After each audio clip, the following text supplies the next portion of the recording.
Hello viewers, welcome back in my channel Sumit Health and Medicine. My name is Sumit Kumar, M Pharmacy. So many year before I have completed M Pharmacy. बहुत साल पहले मैंने M Pharm complete किया था 2007 में। तो total 16 year का working experience है फार्मास्यूटिकल इंडस्ट्री में काम करने का। स्टार्टिंग आई डिड कुछ एक साल मैंने I did job in pharma college, pharmacy में फार्मा कॉलेज में मैंने काम किया था as a lecturer that time after M pharm. Then afterwards I join pharmaceutical company. So 2025 is going on currently. So the topic today I am going to discuss with you that particular it will be helpful for freshers, those they have completed B Pharmacy and M Pharmacy and looking for a job in pharmaceutical industry. So how they can apply, how you can get job in pharmaceutical company. Topic is how to get job in pharma company. Pharma company में आपको job कैसे मिलेगा। बहुत सारे colleges हैं where you will finish your study.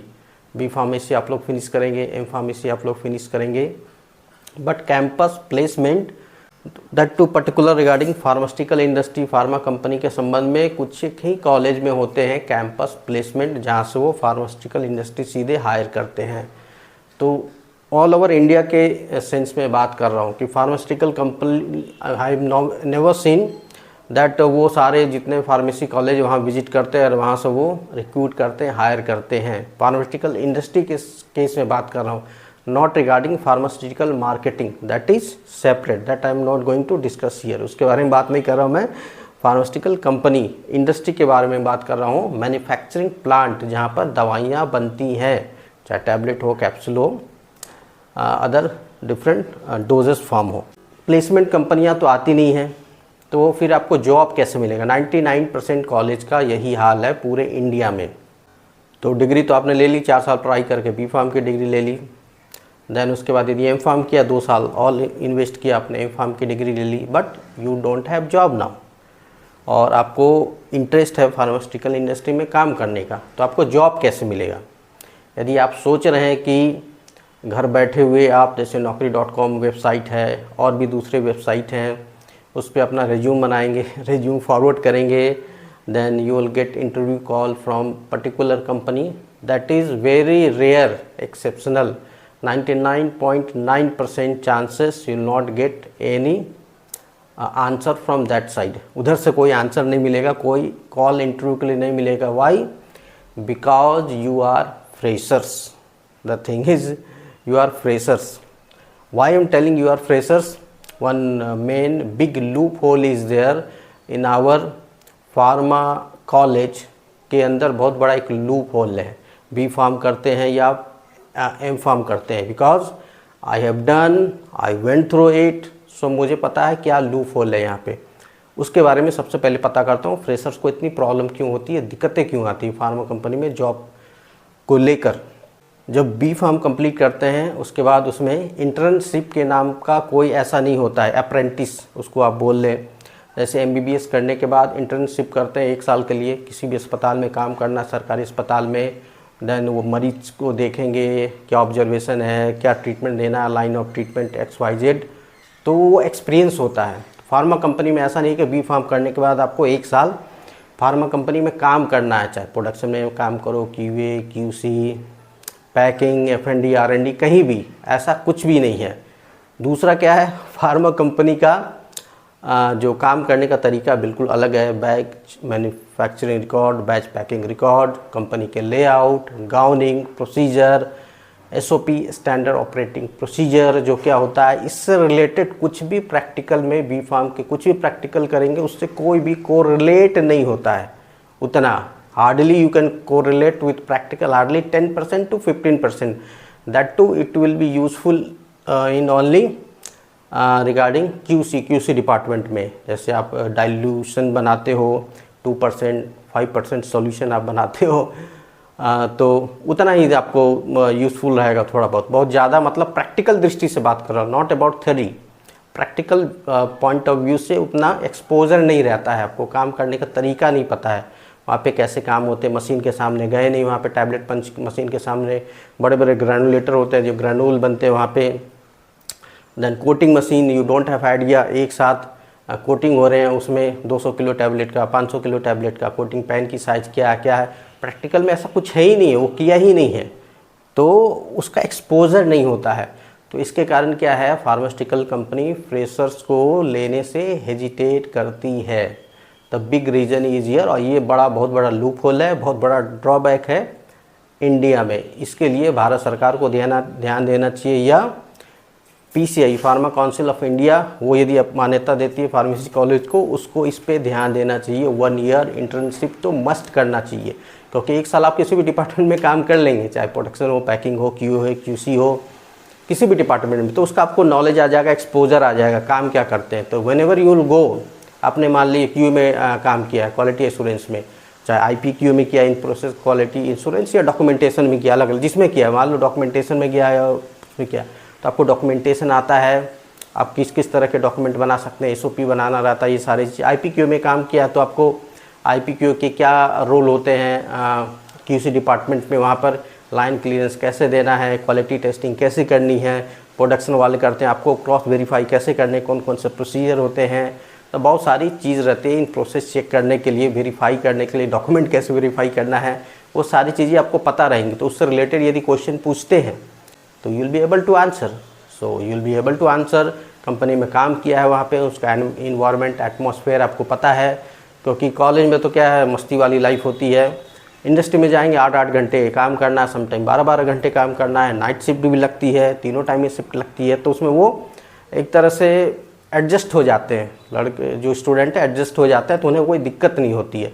Because what I have seen, बहुत सारे लोगों को जॉब मिलता है, बट 2 महीने 4 महीना में फार्मा कंपनी छोड़ के वो भाग जाते हैं, क्योंकि वो 8 घंटे 10 घंटे काम नहीं कर सकते, सैलरी काफ़ी कम मिलती है, और उन्हें फ़ोन ले जाना अलाउड होता नहीं है, फ़ोन सबमिट हो जाता है, तो आप फेसबुक, इंस्टाग्राम, यूट्यूब कुछ नहीं देख सकते, कुछ नहीं चला सकते वहाँ पर। ये एक लूप होल है।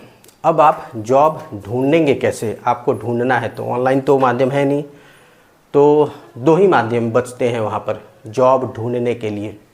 पहला है, जैसे एग्जांपल मैं बता दूं, नॉर्थ इंडिया में बात करूं, सबसे बड़ा जो इंडस्ट्रियल हब है फार्मास्यूटिकल कंपनी का, वो है Baddi, BADDI, Baddi industrial area Himachal Pradesh में चंडीगढ़ के पास है। चंडीगढ़ से 40-45 किलोमीटर के अनाउट में है, ये दूरी पे है ये, ठीक है। यहाँ पर छोटी बड़ी बहुत सारी फार्मास्यूटिकल कंपनियाँ हैं, टैबलेट की भी है, प्लांट कैप्सूल, सेमी सॉलिड के भी हैं, लिक्विड के भी है, सिरप भी बनते हैं, इंजेक्टेबल प्लांट भी है वहाँ पे, तो बहुत सारे हैं, छोटी भी है बड़ी भी है।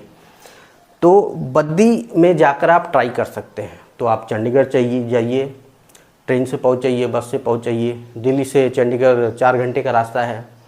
चंडीगढ़ जाने के बाद वहाँ पे आप, जो चंडीगढ़ बस अड्डा है, 43 नंबर बस स्टैंड, एक 17 है, एक 43 में जाइए। वहाँ पर शायद 28, 29 या 30 समथिंग प्लेटफॉर्म पे वहाँ पे जाएंगे, तो वहाँ से बस सीधी चलती है बद्दी के लिए, या वहाँ जाके पता लगा सकते हैं, पूछ सकते हैं। तो वहाँ से 1-1.5 घंटे लगते हैं बस को जाने में, वहाँ से बद्दी पहुँचने में, तो वहाँ पर बद्दी पहुँच जाएंगे। अब आप जॉब सर्च कैसे करेंगे, तो उसके 2 ऑप्शन मैंने बताए ना, जैसे तो एक तो मैंने बद्दी वहाँ बताया, ऐसे ही आप सर्च कर सकते हैं। देहरादून में सेला कोई नामक जगह है, फार्मास्यूटिकल इंडस्ट्रियल हब है देहरादून में, वहाँ सर्च कर सकते हैं, वहाँ भी छोटी बड़ी कंपनी अच्छी खासी है। देन हरिद्वार सिडगुल आप जा सकते हैं, वहाँ भी एक बेस्ट ऑप्शन है। पौंटा साहब है देहरादून के पास, हिमाचल में पड़ता है, वहाँ आप जा सकते हैं। Then you can go to Ahmedabad, you can go to Bangalore, Chennai, Hyderabad, इन सब जगह में, नासिक, पुणे, इन सब जगह में बहुत सारी फार्मास्यूटिकल कंपनियां हैं। तो जहाँ ज़्यादा है वहाँ आप विजिट करिए भाई, जिस भी स्टेट के रहने वाले हैं, या जो आपके लिए सूटेबल है, कंफर्टेबल है, near by your home town है, जो आपके घर से नज़दीक हो, उस जगह जाने को ज़्यादा प्रेफर करिएगा, क्योंकि फार्मा कंपनी में छुट्टी कम मिलती है, घर आना जाना हो नहीं पाएगा फिर। तो बद्दी, जैसे एक सिंपल एग्जांपल मैं बताऊं बद्दी के बारे में। बद्दी कैसे जाएंगे, तो मैंने बता दिया, वहाँ पहुँच जाएंगे। अब जॉब कैसे ढूंढेंगे, उसके 2 ऑप्शन है। पहला है वॉक इन इंटरव्यू, ठीक है। दूसरा है प्लेसमेंट कंपनी, ठीक है ना। वॉक इन का मतलब वहाँ पे फ्रेशर्स के लिए सैटरडे और संडे को वॉक इन इंटरव्यू चलते रहता है, अलग अलग कंपनियों की, अलग अलग डिपार्टमेंट के लिए। तो स्टार्टिंग आप डिसाइड कर लीजिए आपको किस डिपार्टमेंट में काम करना है। प्रोडक्शन में काम करना है, प्रोडक्शन में भी आप डिसाइड कर लीजिएगा, कंप्रेशन में काम करना है जहाँ टैबलेट कंप्रेस होता है, ग्रेनुलेशन में करना है, कोटिंग में करना है आपको, या फिर पैकिंग में आपको काम करना है। ठीक है, ये पार्ट है प्रोडक्शन डिपार्टमेंट के, क्योंकि एक बार आप कंप्रेशन में चले जाएंगे तो ज़िंदगी भर कंप्रेशन में ही काम करना पड़ेगा। ग्रेनुलेशन में जाएंगे, ग्रेनुलेशन में ही काम करना पड़ेगा। कोटिंग जाएंगे, उसी का एक्सपोजर रहेगा, उसी में काम करना पड़ेगा। पैकिंग में होगा, पैकिंग में ही काम करना पड़ेगा। अगली कंपनी भी पैकिंग जाएंगे, तीसरी, चौथी, पाँचवीं, ऐसे ही फर्दर होता है। तो you have to decide first, QC में काम करना है, क्यूसी में काम करेंगे ज़िंदगी भर, क्यूए में करेंगे, क्यूए में ही उसका एक्सपीरियंस होगा। आपको डिपार्टमेंट स्विच करना काफ़ी दिक्कत होगा, तो ये first you have to decide. F&D में करना है तो F&D में जाइए, R&D में करना है तो R&D में जाइए। तो you have to decide, starting में आपको तय कर लेना है किस डिपार्टमेंट में काम करना है। इसके बारे में बाद में वीडियो बताऊंगा कौन सा डिपार्टमेंट अच्छा है, बेहतर है काम करने के लिए। तो वॉक इन इंटरव्यू चलते हैं। रेज्यूम बनाइए अच्छा खासा, जाइए गिव रेज्यूम टू HR आपके रेज्यूम देखेंगे, then they will ask something from you, if they are satisfied. So वो मैनेजर के पास, आप मान लो प्रोडक्शन डिपार्टमेंट में जा रहे हो कंप्रेशन में, देन उसके लिए पढ़ के जाओ आप किस चीज़ का इंटरव्यू चल रहा है, कंप्रेशन चल रहा है। तो किताब से अच्छी तरह at least you should have theoretical knowledge होना चाहिए आपके पास, एटलीस्ट वो तो बताओ आपको, प्रैक्टिकल नॉलेज नहीं भी है तो यदि कोटिंग के लिए जा रहे हैं तो कोटिंग के बारे में पढ़ के जाओ, QA के लिए जा रहे हैं तो क्वालिटी एश्योरेंस के बारे में पढ़ के जाओ। बहुत सारे कंटेंट आपको इंटरनेट पे अवेलेबल हो जाएंगे। QC के लिए जा रहे हैं तो उसके लिए पढ़ के जाइए आप बाकायदा, वहाँ पर इंटरव्यू दीजिए। यदि वो सेटिस्फाई होंगे then they will hire you. And one more thing, if you are good in English, if you are able to answer in English, so chances of selection is near about 50% will increase chances of selection. So that focus on your that English language also, that also it is valuable. दूसरा है placement, job placement मैंने लिखा है। तो job placement कंपनियां होती है, consultant बोल देते हैं, प्लेसमेंट बोल लेते हैं। ये आपको मिल जाएंगे बद्दी में, बहुत सारे हैं, इंटरनेट पे ढूंढिएगा वहाँ पता चल जाएगा। इस तरह के आपको वहाँ पर मिल जाएंगे। तो वहाँ पर आप जाइए, विजिट करिए, रेज्यूम दीजिए। उनके लिंक होते हैं HR डिपार्टमेंट वालों से, अलग अलग फार्मा कंपनियों के, वो इंटरव्यू कंडक्ट करा देंगे और उसमें उसका रहता है, वो चार्जेस लेंगे आपसे। जनरली सैलरी का 50%, 30%, 20% ले सकते हैं। कोई 100% ही मांगते, पूरे मंथ की सैलरी लूँगा मैं। इंटरव्यू कराने से पहले भी वो कुछ लेंगे, आप 1000 रुपया दो तभी मैं इंटरव्यू कराऊँगा। वो अलग अलग कंपनियों का अलग अलग रहता है, उसकी पॉलिसी होती है, वो मानना पड़ेगा, फॉलो करना ही पड़ेगा आपको। तो ये 2 तरीके हैं जिनके माध्यम से आपको जॉब मिलने में आसानी होगी, ढूंढने में आसानी होगी। और एक बात बोल दूं कि आप सोचेंगे अपने घर में बैठे हैं, यूपी में या कहीं पर भी, बिहार में, महाराष्ट्र में और कहीं पर भी, इंडिया के किसी पार्ट में फ़ोन करेंगे कंसल्टेंट को, भाई इंटरव्यू करा दो। ऐसा नहीं होता है। वो पूछेंगे आप हो कहाँ अभी, यदि आप बद्दी में हो, रह रहे हो तभी हो, क्योंकि इंटरव्यू का कोई प्लानिंग नहीं होता है। वो बात करेंगे, 2 दिन के बाद भी बुला सकते हैं, आज रिज्यूम दिया कल भी भेज सकते हैं इंटरव्यू के लिए। तो आपको क्या करना है, you have to visit Baddi.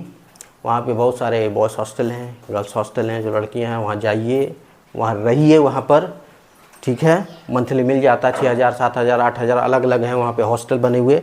वहाँ रहिए, प्लेसमेंट कंपनी में दीजिए, वॉक इन इंटरव्यू में मिल रहा है तो वहाँ जाइए, दीजिए, तो वो जल्दी हो जाएगा। तो ऐसे ही मान लीजिए एक कंपनी में नहीं भी हुआ, जॉब प्लेसमेंट वालों ने भेजा, 2-3 कंपनी में दीजिए, किसी न किसी में तो हो ही जाएगा आपका डेफिनेटली। पढ़ना ज़रूरी है, आंसर देना ज़रूरी है। हाँ, अब मैं बता दूं सैलरी कितनी मिल सकती है, क्योंकि भाई हर कोई सैलरी जानना चाहता है आज के डेट में, उसको सैलरी कितनी मिल सकती है। तो B फार्म करके जा रहे हैं तो देखिए, छोटी कंपनी में सैलरी कम मिलेगी, फैक्ट बता दे रहा हूँ। बड़ी कंपनी रहेगी, अच्छी प्लांट रहेगी, that also WHO certified, MHRA certified, USFDA certified plant, जो अच्छे बड़ी कंपनियां रहेंगी वहाँ आपको अच्छी सैलरी मिलेगी, अच्छी फैसिलिटी मिलेगी। इवन तो सैलरी की बात कर लो, यदि B फार्म लेवल के हो तो 12000 के आसपास, 10 से 12000 स्टार्टिंग आपको फ्रेशर को सैलरी डेफिनेटली मिल जानी चाहिए, इतनी मिल जाती है। दूसरा बात करो, यदि M फार्म हो आपने यदि M फार्म कर रखा है तो M फार्म आप सोचोगे यार मुझे तो ज़्यादा मिलना चाहिए, 12000 है तो मुझे 20000 मिलना चाहिए। तो M फार्म हो तो कम से कम आपको 15000 सैलरी, तो इतना तो मिल ही जाएगा as a fresher. M pharm हो, इससे ज़्यादा आप उम्मीद मत करना। हाँ, अच्छी कंपनी हो 16, 17, 18 लेकिन कुछ ही कंपनियां हैं जो ज़्यादा पैसा देने में इंटरेस्ट दिखाती है, बाकी लोग कम पैसे देकर ही काम कराना चाहते हैं, क्योंकि ऐसी कोई पॉलिसी और गाइडलाइन स्ट्रिक्ट है नहीं जो फॉलो करते हैं प्राइवेट मतलब फार्मास्यूटिकल कंपनियां मोस्टली तो प्राइवेट ही हैं, वो फॉलो नहीं करते हैं। तो इतनी तो आपको मिनिमम सैलरी हो सकती है। और इंक्रीमेंट क्या होगा, अच्छी सैलरी कब मिलेगी, 70-80 हज़ार हर साल 10% इंक्रीमेंट लगता है, कहीं 7%, कहीं 15% इंक्रीमेंट, जो भी आपका सैलरी है उससे 10% इंक्रीमेंट होता है हर साल, डिपेंड करता है कंपनी टू कंपनी। और यदि कंपनी स्विच करते हैं 2-3 साल बाद तो 20% भी इंक्रीमेंट मिल जाता है, तो डिपेंड करता है। तो लोग कंपनियाँ इसीलिए 2-3 साल बाद जंप भी करते हैं, एक कंपनी से दूसरी कंपनी में वो जाते हैं। तो कम से कम 70-80 हज़ार सैलरी पहुँचने में कम से कम आपको 5 साल, 6 साल, 7 साल लग जाएंगे। जब एग्जीक्यूटिव लेवल पे आप जाओगे तभी आपकी सैलरी बढ़नी चालू होगी। उसके बाद असिस्टेंट मैनेजर बनोगे, मैनेजर बनोगे, तब जाके सैलरी अच्छी होगी। स्टार्टिंग में 6-7 साल बहुत स्ट्रगल है। किसी भी डिपार्टमेंट में काम करते हो, फार्मास्यूटिकल कंपनी में पेशेंस है, काम आप कर सकते हैं मेहनत के साथ। फिजिकल मेहनत भी बहुत लगता है, मेंटल मेहनत भी बहुत लगता है आपको। 8-8 घंटे sometime without sitting you have to work with document भी काम करना, फिजिकली भी आपको लगना है। तो बहुत चैलेंजिंग जॉब होता है फार्मास्यूटिकल इंडस्ट्री में काम करने में। तो ये जो मैंने बता दिया, इस तरह से आपको मतलब एक एग्जांपल दिया बद्दी के, ऐसे आप अहमदाबाद में रहिए, जॉब सर्च करिए, बैंगलोर में वहाँ रहिए, जॉब सर्च करिए, आपको रहना पड़ेगा। तो इस तरह से definitely you are going to get job after your B Pharmacy and M Pharmacy। इससे रिलेटेड कोई क्वेश्चन है, क्वेरी है, कमेंट सेक्शन में आप पूछ सकते हैं, मैं आंसर करने की कोशिश करूँगा। तो आज के वीडियो में इतना ही, मिलता हूँ मैं आप लोगों से अगले ब्लॉग में।